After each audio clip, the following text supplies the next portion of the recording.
Selamat sore, Shalom, Bapak, Ibu, saudara-saudari, anak-anak yang dikasihi oleh Tuhan kita Yesus Kristus. Di sore hari ini kita akan ada dalam ibadah unit online karena untuk beberapa minggu yang lalu kita dipaksakan oleh virus corona 19 varian baru sehingga kita tidak bisa melaksanakan ibadah persekutuan unit di unit-unit masing-masing. Dan oleh karena itu di sore hari ini kita akan ada dalam pembacaan dan pemberitaan firman Tuhan yang terambil dari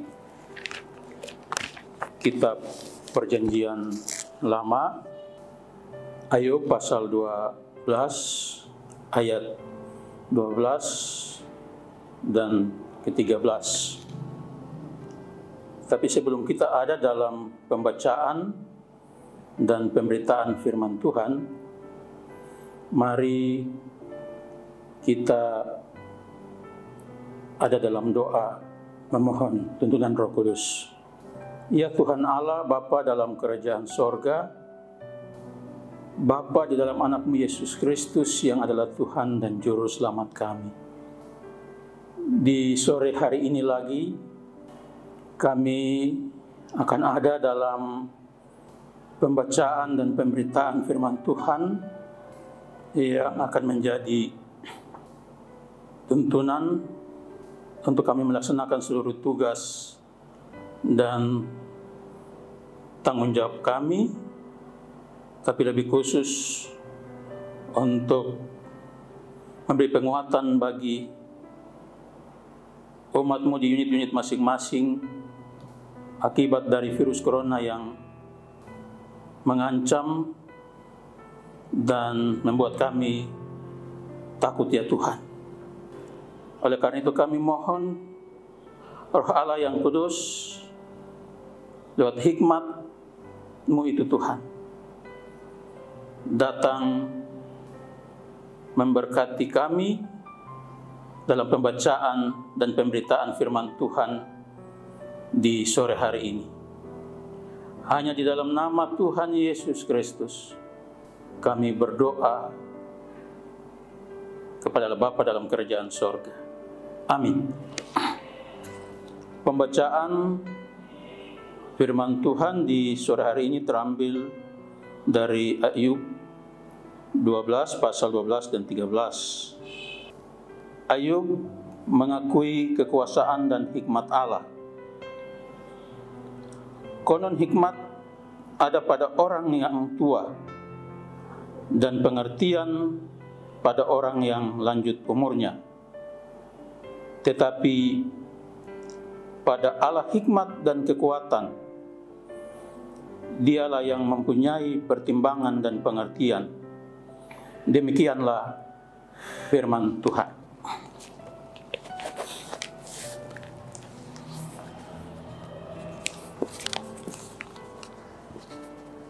Bapak, Ibu, saudara-saudari, serta anak-anak yang Tuhan Yesus kasihi. Keluarga adalah basis kegiatan pewarisan iman Kristen. Tetapi kenyataannya pada masa sekarang, banyak orang yang menganggap kurang penting. Kemajuan zaman memang membawa dampak positif seperti kemakmuran, kehidupan yang serba mudah, dan sebagainya. Tetapi tidak bisa dipungkiri, ada pula dampak negatif bahkan membahayakan, seperti pergaulan anak yang suka dikendalikan. Dan pada pihak lain orang tua kurang memberi perhatian dan waktu untuk keluarga. Oleh karena itu keluarga Kristen perlu berhikmat di dalam kehidupan keluarganya dengan secara sengaja mengupayakan pewarisan iman bagi anak-anaknya. Bapak, Ibu, saudara-saudari dan anak-anak yang dikasihi Tuhan kita Yesus Kristus. Dari nats bacaan ini kita diarahkan untuk mengenal 3 hikmat yang berbeda dalam ruang lingkup kehidupan kita sehari-hari. Dengan hikmat itu kita dapat mendapatkan yang kita perlukan dan mengerti tentang apa yang terjadi dalam hidup kita. Hikmat yang pertama, hikmat dalam diri. Manusia diciptakan Tuhan dilengkapi dengan hikmat pengetahuan. Sebagai manusia yang berbeda dari ciptaan Tuhan yang lainnya, manusia dapat mengerahkan hidupnya untuk dapat mengenal mana yang baik untuk dirinya. Itu sebabnya di ayat yang ke-11 dikatakan, telinga menguji kata-kata, langit-langit mengecap makanan. Sebab dari dalam diri kita yang diciptakan oleh Tuhan telah ditanamkan hikmat untuk dapat menentukan yang terbaik bagi diri kita. Namun demikian, ternyata mengandalkan hikmat yang ada dalam diri saja tidak cukup. Karena hikmat manusia itu terbatas, sehingga kita harus berhati-hati dalam menggunakan hikmat yang ada dalam diri kita.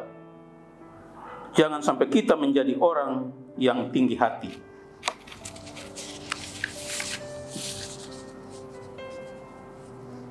Hikmat yang kedua, hikmat dari luar diri.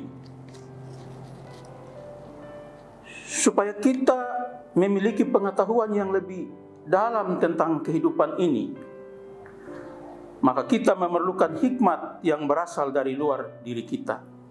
Contohnya, guru pengajar di sekolah, buku yang diterbitkan oleh ilmuwan, nasihat dari yang dituakan, dan juga pikiran dan masukan orang lain.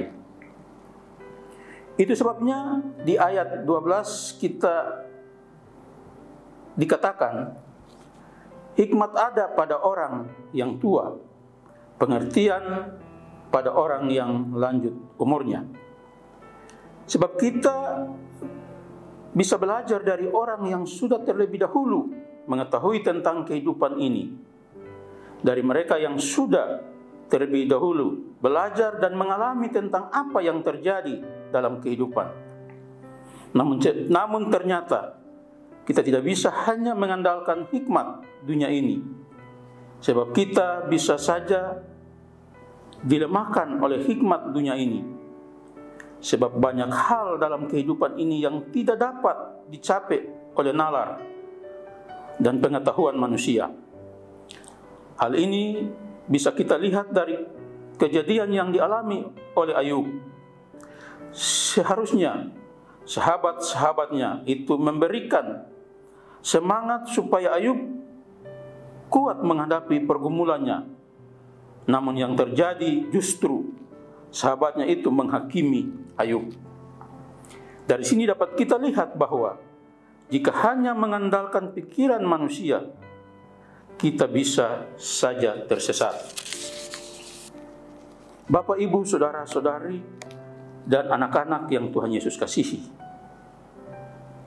Hikmat yang ketiga, hikmat Allah. Untungnya Ayub memiliki iman yang besar kepada Tuhan Dia sudah terlebih dahulu berdoa dan menyerahkan hidupnya pada Tuhan, sehingga dia tidak disesatkan oleh para sahabatnya.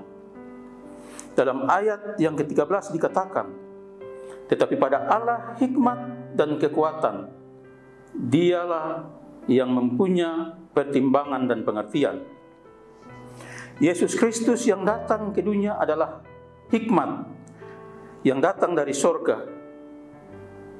Kabar baik yang dibawa oleh Yesus adalah hikmat bagi kita untuk mengenal dan memahami dan juga mengetahui jalan kebenaran tentang kehidupan ini dengan hikmat Allah dalam diri kita. Maka kita dapat memahami yang tidak dapat dipahami oleh dunia ini. Segala sesuatu menjadi mungkin, walaupun dunia ini menganggap itu ada sesuatu yang mustahil. Kita dapat merasakan seperti apa rasanya pahit dan manis. Namun ketika kita menerima hikmat Allah dalam diri kita, maka tidak hanya yang manis akan enak dirasa, tetapi yang pahit juga akan terasa enak. Sebab kita telah menerima Tuhan Yesus dalam diri kita, yang memegang kunci kehidupan dunia ini dan juga kunci kerajaan sorga. Bapak, Ibu, saudara, saudari dan anak-anak yang Tuhan Yesus kasihi, orang sombong biasanya merasa dirinya lebih baik, lebih tahu, dan lebih berhikmat dari orang lain. Karena itulah mengapa ada orang-orang yang menganggap yang gampang menghakimi seseorang tatkala tertimpa sebuah musibah. Mereka seolah-olah tahu segala sesuatu, sehingga dengan mudahnya melontarkan tuduhan bahwa karena dosanya lah seseorang itu mengalami masalah. Oleh karena itu, jika kita mau menjadi keluarga Kristen yang berhikmat, hiduplah dalam takut akan Tuhan. Menjadi keluarga yang berhikmat sebagai orang tua Kristen, kita dapat membimbing dan mewariskan nilai-nilai kebaikan, keadilan, kejujuran, kebenaran kepada anak-anak kita dalam dasar takut akan Tuhan. Bukan hanya melalui kata, tetapi terutama melalui tindakan nyata, sehingga mereka dapat mencontohi hal-hal baik dan menjadi generasi yang tangguh di dalam menghadapi berbagai masalah dan tantangan dalam hidup. Sebagai anak-anak Kristen pun, kita diajarkan untuk hidup takut akan Tuhan, rajin beribadah dan berdoa, mau selalu membangun relasi hidup di antara anggota keluarga. Ini harus nampak dalam kehidupan yang penuh kasih, menghormati dan menghargai orang tua, adik kakak, opa dan oma, juga semua anggota keluarga yang lain. Memang tidak mudah untuk menjadi keluarga yang berhikmat, tetapi kita harus mengupayakannya. Jika kita bisa menjadikan keluarga kita berhikmat, maka buah-buah yang kita taburkan dalam keluarga itu akan menjadi berkat bagi seisi keluarga dan juga bagi orang lain. Teruslah menjadi keluarga yang berhikmat. Kiranya kita dapat belajar menjadi pribadi yang bijaksana dan rendah hati, untuk tidak merasa diri paling benar dan paling tahu, sehingga dengan mudah kita menunjuk-nunjuk kesalahan seseorang atas semua masalah yang terjadi. Akhirnya, orang berhikmat merasa tidak tahu apa-apa dan rendah hati, sehingga bisa menghibur orang yang tertimpa masalah. Tuhan Yesus memberkati Bapak, Ibu, saudara-saudara, anak-anak dari hari ini kekal selama-lamanya. Amin.